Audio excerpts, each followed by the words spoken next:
Hello दोस्तों, कैसे हो आप सब। उम्मीद करती हूँ आप सब एकदम बढ़िया होंगे और अच्छे होंगे। तो मेरा नाम अनुष्का है और मैं कॉम्पिटिटिव एग्ज़ाम्स की तैयारी कर रही हूँ आप सबकी तरह ही। तो यहाँ पे सुबह हो चुकी थी और मैं जग चुकी थी। टाइम हो रहा था 7 के समथिंग, क्योंकि रात को मैं लेट सोई थी, इस वजह से मैं सुबह भी लेट ही जग पाई। फिर मैंने धरती माता के पैर छुए और नमन किया और फिर उसके बाद अपना बिस्तर सारा मैंने समेटा, पूरा सही किया, क्योंकि बिस्तर समेटना अच्छी बात होती है। जो भी कोई नहीं समेट के सोता है तो प्लीज़ समेटा करो, क्योंकि अपने बिस्तर चद्दर वद्दर को सब हला वला के तब ही निकला करो रूम से बाहर। तो मैं वही सब कर रही थी और टाइम समथिंग 7 के समथिंग हो रहा था और लगी हुई थी। रात नाइट लेट तक पढ़ो तो फिर सुबह जग ही नहीं पाते, आप सबको भी पता है। कुछ स्टूडेंट्स के कमेंट भी आ रहे थे कि आप कितने टाइम सोती हो, कितने टाइम जगती हो, क्या टाइम है, क्या शेड्यूल है, टाइम टेबल है क्या कोई। तो मैं आप सबको बताऊं कि मेरा कोई भी टाइम टेबल नहीं है। टाइम टेबल्स एक दो दिन फॉलो होता है, फिर उसके बाद वही जो हम डेली करते हैं वही रूटीन में आ जाता है। तो मेरा कोई टाइम टेबल नहीं है। मैं जिस टाइम मेरा मन करता है ज़्यादा पढ़ने का या सारा टाइम पढ़ने का, तो मैं अपना टाइम उसी को देती हूँ। मैं टाइम टेबल के हिसाब से नहीं पढ़ती, क्योंकि टाइम टेबल आप सबको पता है कि फॉलो नहीं हो पाता, इस वजह से मैं टाइम टेबल नहीं बनाती। बट हाँ, डेली टारगेट अपना तैयार करती हूँ और वो पूरा करने की कोशिश भी करती हूँ और करती भी हूँ। तो यहाँ पे मैंने एक्सरसाइज की थी। एक्सरसाइज अभी मैं रनिंग करने नहीं जा पा रही, क्योंकि दिवाली आने वाली है तो घर पर बहुत सारे काम हैं, इस वजह से मम्मी मुझे जाने नहीं दे रही। तो मैं घर ही अपना योगा वोगा एक्सरसाइज वगैरह कर रही हूँ। अभी मैं रूम में ही कर रही थी, क्योंकि ऊपर जो है रास्ता बंद है, इस वजह से दिवाली की वजह से बहुत सारा काम डला हुआ है ऊपर। इस वजह से मम्मा ने कहा तू यहीं एक्सरसाइज कर ले अपनी। तो मैं रस्सी वस्सी कूद के अपना फ्री हो गई थी। फिर उसके बाद सबसे पहले मैं गर्म पानी पीती हूँ। भाभी ने चाय वगैरह भी बना ली थी, बट मैंने कहा पहला मुझे गर्म पानी ही पीना है, तो मैंने फिर गर्म पानी लिया और गर्म पानी पिया। फिर उसके बाद मैं बैठ गई पानी पीने के लिए। गर्म पानी आपकी बॉडी को फिजिकली, मेंटली और आपकी बॉडी की हेल्थ को अच्छा करता है। आपको भी पीना चाहिए गर्म पानी। तो यही मैं बैठ के गर्म पानी पी रही थी। कुछ स्टूडेंट्स के कमेंट भी आ रहे थे कि आप जीके जीएस कहाँ से कर पढ़ती हो, करंट अफेयर कितने मंथ्स का पढ़ रही हो। तो मैं आप सबको बताऊं, मैं करंट अफेयर जो पढ़ रही हूँ वो अभी रिसेंट में 3 महीने का ही पुराना पढ़ रही हूँ, ज़्यादा पुराना करंट अफेयर नहीं ले रही। और मैं कहाँ से पढ़ रही हूँ तो मैं आप सबको बताऊं, मैं उत्कर्ष जो सर हैं, कुमार गौरव सर, उन्हीं का करंट अफेयर की क्लास लेती हूँ मॉर्निंग में। बट मैं ऐसे नहीं लेती कि डेली डेली करंट अफेयर पढूं। मैं वीकली अपना करंट अफेयर की क्लासेस को कंप्लीट करती हूँ। सैटरडे या संडे में अपना पूरा मेरा वीकली का करंट अफेयर कंप्लीट कर लेती हूँ। ऐसे नहीं है कि डेली डेली वही पढ़ती रहूँ, ऐसा नहीं पढ़ती। यहाँ पे मम्मी और भाभी बैठ के पता नहीं वो जो मूली की भुजिया होती है ना, वही बना रही थी। ये मेरी बड़ी वाली भतीजी है, 2 भतीजी है मेरी। ये बहुत बहुत बहुत प्यारी है और बहुत नौटंकीबाज भी है। यहाँ सब लोग बैठे हुए थे सुबह मॉर्निंग के टाइम पर। मम्मी कहती हैं थोड़ा टाइम हमारे साथ भी स्पेंड कर लिया कर, सारा टाइम पढ़ाई पढ़ाई पढ़ाई पढ़ाई लगा रहता है तेरा। तो यहाँ पे फिर मैंने अपना निकाल लिया था स्टैटिक जीके। तो मैं स्टैटिक जीके ही रिवीजन कर रही थी कॉन्टिन्यूस। तो मैंने देखा है कुछ स्टूडेंट पूछते हैं कि जीके जीएस कहाँ से कवर कर रही हो। तो मैं आप सबको बताऊं, अगर आपको मेरा पॉइंट ऑफ व्यू चाहिए तो मैं आप सबको बताऊं कि लूसेंट सबसे बेस्ट रहेगा। अगर आप जीके जीएस की बात करो, लूसेंट सबसे बेस्ट है। सारी बुक्स के अलावा आप लूसेंट को कवर करो। लूसेंट को जितनी बार पढ़ोगे ना उतनी बार कम है। तो जो चीज़ें आपको समझ आ रही हैं, जो चीज़ें इंपॉर्टेंट लग रही हैं, उनको हाईलाइट करो। जो चीज़ें समझ में नहीं आ रही उनको पेंसिल से अंडरलाइन करो और वही चीज़ का रिवीजन करो। जो चीज़ आ चुकी है उसका आप डेली डेली रिवीजन मत करो। मैं पता है क्या करती हूँ, मेरा सिस्टम ये है कि मैं अपना डेली डेली वही, मतलब जो चीज़ें मुझे समझ में नहीं आती उनको मैं पेंसिल से अंडरलाइन करती हूँ, और जो चीज़ें मुझे ज़रूरी लगती हैं वो मैं अपना मार्कर से, हाइलाइटर से और पेंसिल से, दोनों से करती हूँ। तो जो चीज़ समझ में नहीं आती वो मैं पेंसिल से ही करती हूँ, और फिर उसी को नेक्स्ट डे डेली मैं वही रूटीन कर, डेली वही फॉलो करती हूँ, वही चीज़ पढ़ती हूँ जो मुझे समझ में नहीं आती, ताकि मेरे माइंड में अच्छे से सेट हो जाए। तो यहाँ पे मैं स्टैटिक जीके पढ़ रही थी। स्टैटिक जीके और अगर मैं बात करूँ कि मैं मैथ कहाँ से प्रिपरेशन कर रही हूँ और रीजनिंग की तैयारी मैं कहाँ से कर रही हूँ, तो मैं आप सबको बताऊँ, मैथ जो मैं पढ़ती हूँ वो आर एस अग्रवाल की बुक से मैं प्रैक्टिस करती हूँ। मेरे पास आर एस अग्रवाल है और किरण पब्लिकेशन भी है, बट मैं किरण पब्लिकेशन को फॉलो नहीं करती। मैं R P F S I constable के लिए मैं वही फॉलो कर रही हूँ अपनी आर एस अग्रवाल। और अगर मैं यूट्यूब की बात करूँ कि मैं यूट्यूब पे कहाँ से पढ़ती हूँ, तो यूट्यूब पे मैं आदित्य सर रंजन की जो कॉन्सेप्ट की क्लास है उसी से मैं पढ़ती हूँ। आदित्य रंजन सर की क्लासेस ले रही हूँ। जो भी कोई किसी भी टॉपिक में मुझे प्रॉब्लम होती है जब भी मैं देखती हूँ, अदरवाइज़ मैं अपना आर एस अग्रवाल की बुक से ही प्रिपरेशन कर रही हूँ। और मैं रीजनिंग की बात करूँ तो मेरे पास संकल्प की बुक है पतली सी, उससे करती हूँ। और एक मेरे पास एक और प्रैक्टिस है सेट है, उससे मैं रीजनिंग का अपना प्रैक्टिस करती हूँ। जो भी कोई मुझे टॉपिक नहीं आता या कुछ चीज़ें समझ में नहीं आती किसी टाइप की भी, तो मैं अपनी यूट्यूब की हेल्प से ले लेती हूँ। और यूट्यूब पे मेरा कोई रीजनिंग के लिए कोई स्पेशल कोई टीचर नहीं है रीजनिंग का, जिसका मुझे समझ आ जाता है मैं उसी का अपना कर लेती हूँ रीजनिंग के लिए। तो और जीके और जीएस के लिए आप सबको बता दिया, करंट अफेयर के लिए भी मैंने बता दिया सब। तो बस यहाँ पे मैं स्टैटिक जीके ही रिवीजन कर रही थी अपना, क्योंकि मैं स्टैटिक जीके की अभी 2 दिन पहले ही बुक लेकर आई हूँ। बाकी मैं स्टैटिक जीके अपने नोट से ही कवर कर रही थी, तो यही मैं कंटिन्यूस पढ़ रही हूँ।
यहाँ पे मेरा स्टैटिक जीके मोस्टली कंप्लीट ही हो चुका था पूरा, जितना भी मैंने रिवीजन किया था। कुछ घराने पढ़े थे और कुछ लोक नृत्य पढ़े थे और कुछ पुस्तकों के नाम भी पढ़े थे। फिर मैं आ चुकी थी बाहर, तो बाहर देखा गुन्नू पता नहीं कहाँ जा रही थी तैयार वैयार नहीं होके। इसकी थोड़ी सी तबीयत ठीक नहीं है, इस वजह से इसे डॉक्टर पर ले जाया जा रहा था, तो वहीं खड़ी थी। तो आज मुझे कॉलेज भी जाना था क्योंकि एग्ज़ामिनेशन फॉर्म के लिए कॉलेज वालों ने बुलाया था। वैसे मैं क्लास लेने नहीं जाती, बहुत कम लेने जाती हूँ क्योंकि एग्ज़ाम पास है और टाइम बहुत कम है। इस वजह से मैं कॉलेज में क्लासेस अटेंड नहीं करती, क्योंकि मैं घर पे ही कर लेती हूँ अपना जो भी करती हूँ, जितनी भी स्टडी मुझे करनी होती है। तो अब तो सेमेस्टर वाइज एग्ज़ाम हो गए। मैं आप सबको बताऊं, मैं एमकॉम कर रही हूँ। मेरा बीएड और बीकॉम भी क्लियर हो चुका है, कंप्लीट हो चुका है। अब मैं एमकॉम कर रही हूँ। तो यहाँ पे ये दुपट्टा बहुत खिसकता है, तो इस वजह से मैंने कहा भाभी से यहाँ सेफ्टी पिन लगा दो, तो उन्होंने सेफ्टी पिन से मेरी हेल्प की। फिर उसके बाद मैं निकल गई सीधे अपने कॉलेज की तरफ। ये मेरी ड्रेस है, कमेंट बॉक्स में बताना ये आगरा में किस कॉलेज की ड्रेस है। आप सबको पता हो तो, किसी को तो पता ही होगा, तो कमेंट बॉक्स में ज़रूर बताना है किस कॉलेज की ड्रेस है। तो मैं यहाँ तैयार हो चुकी थी, ये मेरा फर्स्ट डे था आज कॉलेज का। तो वही मैं निकल गई अपने ऑटो से, एक्टिवा से नहीं गई क्योंकि अभी दिवाली की वजह से काफ़ी सारी भीड़ चल रही है। तो मम्मी ने बोला कि तू ऑटो से ही जा, तो मैं ऑटो से गई। ये मैं हूँ। फिर मैं पहुंच चुकी थी, मेरी फ्रेंड का बार बार कॉल ही आ रहा था, कहाँ रह गई।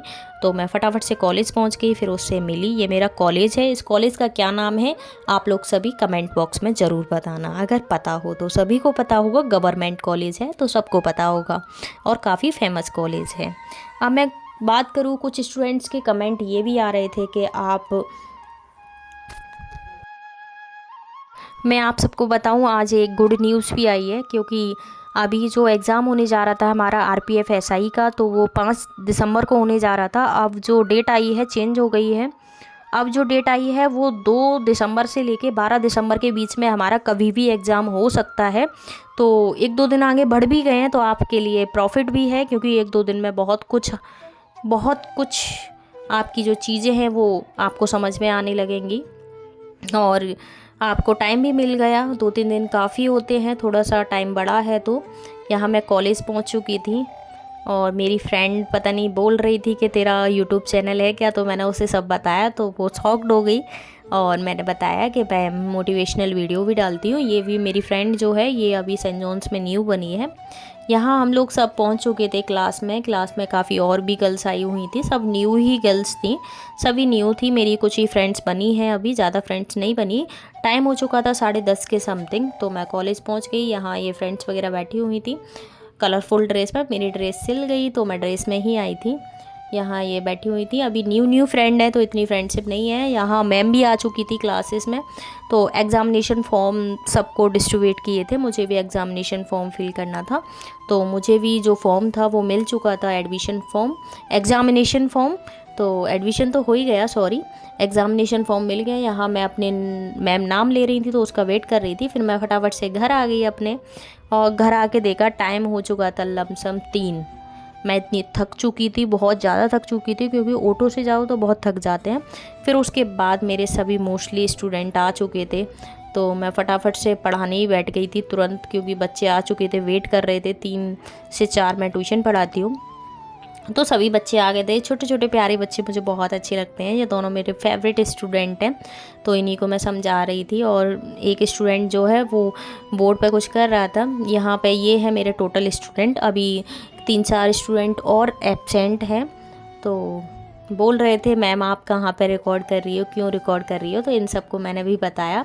ये लोग याद कर रहे थे, कॉन्टीन्यूस अपना पढ़ाई में लगे थे। सभी बच्चे बहुत अच्छे हैं, सभी मतलब बहुत अच्छी रेस्पेक्ट भी देते हैं। देखो, बच्चों को पढ़ाना एक अच्छी आदत है। टीचर्स, मैंने बीएड भी कर रखा है, तो इससे मेरी हेल्पफुल भी है मेरे लिए, क्योंकि मैंने बीएड कर रखा है और सीटेट भी क्वालिफाई कर रखा है। इस वजह से यहाँ पे टाइम हो चुका था 4, सभी बच्चे जा चुके थे। फिर मैं नीचे फटाफट से आई और फिर मैंने अपनी रीजनिंग की क्लास ली। रीजनिंग पढ़ी। रीजनिंग में मैंने टॉपिक पढ़ा था। रीजनिंग में मैंने पढ़ा था जो मतलब क्यू वाला जो चैप्टर होता है, वही चैप्टर रीजनिंग में मैंने पढ़ा था। फटाफट से रिवीजन किया था उसी चैप्टर का। तो आप सभी को अगर थोड़ा सा भी मोटिवेशन मिला हो मेरी वीडियो से, आपको चीज़ें समझ में आई हो, तो प्लीज़ वीडियो को